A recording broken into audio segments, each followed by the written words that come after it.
Hello छोट्या दोस्तांनो, मित्रमैत्रिणींनो, पालक आणि शिक्षकांनो, कसे आहात सगळे? मस्त मजेत. आज पुन्हा भेटतोय नवीन लेटर्स, नवीन साऊंडसह. आणि आता कसं थोडे थोडे मोठे शब्द, वेगवेगळे साऊंड्स, म्हणजे सेम साऊंड पण वेगळे कॉम्बिनेशन्स, असं आता आपल्याला म्हणजे शिकायला येणार आहे. थोडासाच पोर्शन राहिलाय आपला. तर त्यानुसार आजचा साऊंड आहे ई. ओके. आता ई साऊंड तर आपण शिकलेलो आहोत, पण त्याची वेगवेगळी कॉम्बिनेशन्स आहेत. त्याचे शब्द सुद्धा आपले बघून झालेत, पण आज थोडेसे मोठे शब्द देणार आहे. ठीक आहे, आपण पटकन सुरू करूया. आता कोणत्या कोणत्या लेटर्सचे जे कॉम्बिनेशन आहे त्याचा साऊंड ई होतो, तर ही ती कॉम्बिनेशन्स आहेत. बरोबर. डबल ईचा साऊंड ई होतो. बरोबर. ई डॅश ई म्हणजेच आपला मॅजिक ई, त्याचा सुद्धा साऊंड ई होतो. आणि ई ए हे दोन लेटर्स एकत्र आले तरी सुद्धा साऊंड होतो ई. बरोबर. Double E sound E, E dash E sound E, आणि ई ए सुद्धा साऊंड ई. बरोबर. आता त्याचे शब्द बघूयात. हे आपले शब्द.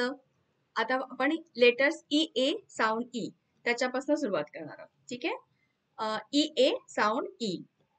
टी ई ए ट ई टी. टी म्हणजे चहा. एस ई ए एल स्ईल सील. सील म्हणजे समुद्रात राहणारा एक प्राणी असतो.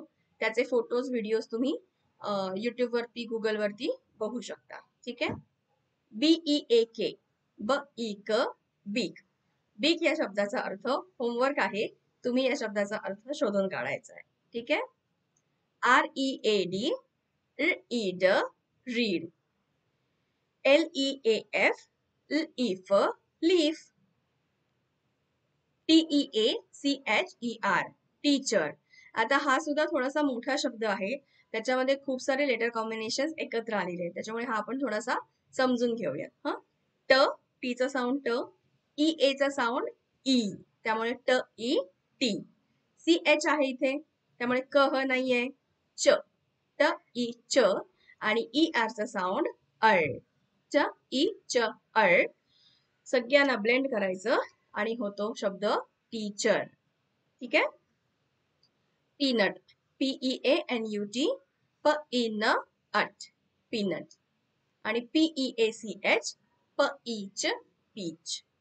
याच्यामध्ये सुद्धा ई ए चा साऊंड ई आणि पुन्हा सी एच आहे, तर सी एच चा साऊंड च, प ईच पीच. ठीक आहे. आता डबल ई चे शब्द बघूया. स्प ईड स्पीड. स्न इज स्नीज. ट ऑफ ई टॉफी. आता इथे बघा, टॉफी मध्ये डबल एफ आहे, पण फ फ असा साऊंड होत नाही. साऊंड एकदाच करायचा. ट ऑफ ई toffee. Three, bee, feet, sleep आणि जीप. ठीक आहे. आता ई डॅश ई म्हणजे ई आणि ईच्या मध्ये एखादं लेटर आलं तरी सुद्धा तो ई आणि हा थोडासा नजरेत बसला पाहिजे, तेवढी प्रॅक्टिस करायची. ई म्हणजे बघा, ई व्ही ई. आता ई आणि ईच्या मध्ये व्ही लेटर आहे. बरोबर. तर ई आणि ईचा साऊंड ई आणि व्ह इफ इनिंग, इव्हिनिंग म्हणजे संध्याकाळ. C O M P L E T E क प्ल ई ट कम्प्लीट. ऍथलीट, थीम, दीज आणि मीटर. ठीक आहे. तर हे वेगवेगळे लेटर कॉम्बिनेशन्स आहेत, पण त्याचा साऊंड सेम आहे. तर हे एका असं टेबल फॉर्मॅटमध्ये दिलेले आहेत. याची प्रॅक्टिस केली आणि तुम्ही अशा हळूहळू बँक बनवत गेलात ना, तर तुम्हाला कन्फ्युजन तुमचं कमी होईल की कुठे ई ए वापरायचा, कुठे डबल ई वापरायचा, कुठे ई डॅश ई वापरायचा. तर हे जे वेगवेगळे लेटर कॉम्बिनेशन्स आहेत ते कुठे कधी वापरायचं ह्याचं कन्फ्युजन कमी होण्यासाठी असं टेबल फॉर्मॅट मध्ये तुम्ही करू शकता. ठीक आहे. पुढच्या वेळेला नवीन लेटर्स, नवीन साऊंड सह पुन्हा भेटूया. Bye bye.